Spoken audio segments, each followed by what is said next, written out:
Little past University. By the time you hit Ashby Avenue, you're back up at the speed limit. In the meantime, there's really no wait to speak of at the Bay Bridge Toll Plaza. Richmond San Rafael Bridge, that is thinned out very nicely. The Chilton Out-of-Body Collision Cam sees at the Nimitz Freeway, also on the southbound side where it was slow in pockets between, say, Hayward and Fremont. Now the only slow spot is really right around A Street, Hayward, and after that, some sluggish traffic down toward Mowry, but it's looking great to the Silicon Valley where traffic thinned out long ago. So this is a really nice commute right now. So what makes Amtrak so magical? It's not just the comfortable seats and extra legroom or the adventurous spirit in every turn. It's what brings us together. With over 500 destinations to choose from, you can let this magic take you anywhere. Home for the holidays? Just an Amtrak away. Well, there's traffic 24/7 on Twitter at KCBS AM FM traffic from the traffic leader, KCBS. Mancini Sleep World 6-day forecast now. Now is the time to rotate or replace your mattress and save up to $600 at Mancini Sleep World. We get that forecast from Jessica Birch in the KPIX5 Weather Center. Hey, good morning. We have a trick and a treat for us. Which one do you want first? Let's take a quick look at daytime highs today. It's going to be chilly for us tonight for those trick-or-treaters. 60s across the board from San Jose all the way up along the peninsula into San Francisco. We have rain returning into the forecast as early as tomorrow morning, but it will be a dry night for us even off in our inland East Bay and North Bay with upper 60s, lower 70s for our forecast this afternoon. Now, as we wake up tomorrow morning, we're expecting wet roads, wet conditions across the board as a cold front pushes its way in. That drops our temperatures down significantly. We're in the upper 60s today for our inland East Bay, upper 50s by tomorrow, and then we stay pretty chilly actually as we wrap up this week and head into the weekend with another chance of rain returning as early as Saturday. We'll keep you updated here in the Weather Center, but for now, I'm meteorologist Jessica Birch with your KCBS KPX5 First Alert Forecast. We've got traffic and weather together on the 8s on All News 106.9 and AM 740 KCBS. At Uline, they know firsthand the road to success is an uphill climb. Uline started in the family basement and through hard work is now North America's most trusted shipping and industrial supplier. They get what it means to have the support of reliable, hard-working partners. So they keep 38,000 items ready to ship. Whether your company is still in a basement office or expanding cross-country, Uline will be there on your road to success. Visit uline.com. Without the ones like you who work tirelessly to keep things running, everything would suddenly stop. Hospitals, factories, schools, and power plants, they all depend on you. No matter the weather, emergency, or time of day, you're the ones who get it done. At Grainger, we're here for you 24/7 with supplies and solutions for every industry and access to product specialists ready to help. Call, click Grainger.com or just stop by. Grainger, for the ones who get it done. KCBS News Time 9:22. This portion of our News Watch sponsored by the Walk Shop in Berkeley, the Bay Area's favorite walking shoe store, inviting you to put a spring in your step. It's time now for Ask an Expert. Every weekday at about this time, we give you direct access to top experts in various fields related to the pandemic. And today, how to keep your Halloween plan COVID safe and spooky. To answer your questions, we're joined on the KCBS Ring Central Newsline by Dr. Dean Blumberg, UC Davis Health and Infectious Disease Specialist. If you've got a question for the doctor, just email us. Ask us at kcbsradio.com. That's ask us at kcbsradio.com. Doctor, thanks for talking to us as always. Trick-or-treating generally for the kids is thought of as something that happens outside. That isn't always necessarily the case. So, for example, if you are taking your kids to the mall to go trick-or-treating, assuming malls still exist, what can you do to make sure that they will not be exposed or that to keep them as safe as possible, let's say, from COVID or even other respiratory illnesses like RSV or flu? You know, Melissa, most malls are effectively equivalent to outside because they have very high ceilings, large air volume, and excellent ventilation. So those are relatively safe environments to be indoors. Also, large auditoriums are also relatively safe. It's smaller rooms such as homes that I am more worried about, and really prolonged time in close quarters with contact with other people. But parents can help keep their kids safe by having the brief interactions. Outdoors is generally safe.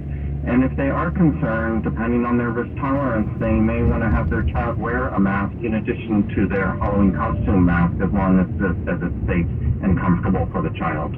You know, I know that there is a I know this. There is a portion of my neighborhood where trick-or-treating is just such a big deal. The people who live in the homes in this area go all out with the decorations. I'm an adult, so I don't trick-or-treat myself, but I'm guessing they probably give away some pretty good candy too. So particularly last year, there were just swarms, absolute swarms of kids in this, 3 or 4 or 5 block radius. Is having so many children congregating together outside something that should be concerning? I think the greatest risk during trick-or-treating is the exposure to the children immediately around you. So the brief interactions about walking by one group or another, don't worry too much about that. An infection may occur, but I think the risk is very low. The highest risk is the groups of children who trick-or-treat together. They're in groups, they're very close together. Oftentimes when they're trick-or-treating, they will approach the front door, and there'll be an entryway that squeezes them into an even tighter group. And then they have the continuing exposure from house to house within that group. So that's what I worry about most in terms of risk of infection. Now, you had mentioned that depending on risk tolerance, possibly putting a mask under your child's costume or as part of your child's costume can be helpful. Is it, how do I want to phrase this? Could people take comfort in their kids' costumes, especially if they cover their faces, or are we really talking about the, N95, KN95 type masks? Well, even a standard surgical mask decreases risk, and that would be fine. But parents need to realize that the masks that come with costumes, the plastic masks, those don't provide hardly any protection. So it's really the masks that children would wear to prevent COVID. And so that would be the standard surgical mask, which will decrease risk of infection by 50 to 60%. But if they do have a KN95 or N95, that'll decrease risk of infection by 80% or higher. Now, we've certainly learned over the past 2.5 years or so that with COVID, transmissions generally are in the air. But with things like flu, its surfaces can be a problem. Should parents be concerned about, kids touching decorations in front of various homes or inside a space like a mall, or the fact that lots of other kids maybe have had their hands in a bowl of candy that somebody is putting out for children? Frequent hand washing is always a good idea.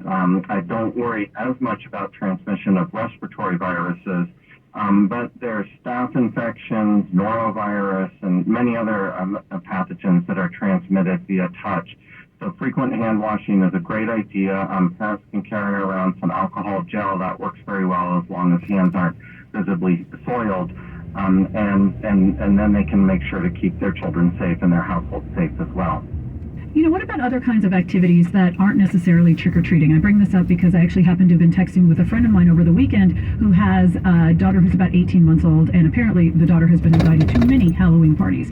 And my friend is an epidemiologist and referred to them jokingly as sort of an RSV factory. What can parents do, especially of very young children who possibly might be invited to take part in activities that are more likely to be indoors because you're not really going to have babies walking around trick-or-treating?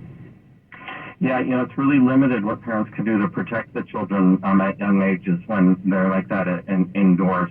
I think the main thing to do is to make sure that their child and that they are healthy, that they're not exhibiting symptoms, that they don't have fever, cough, sneezing, or other obvious signs of infection.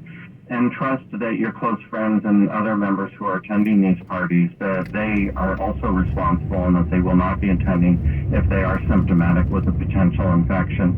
Other than that, hand washing and masks are really the primary way to prevent infection in those situations. You are listening to Ask an Expert this Halloween morning. Our guest today, Dr. Dean Blumberg, UC Davis Health and Infectious Disease Specialist. If you've got a question for the doctor, we are talking about COVID and other respiratory illnesses in Halloween today. Just email us at askus@kcbsradio.com.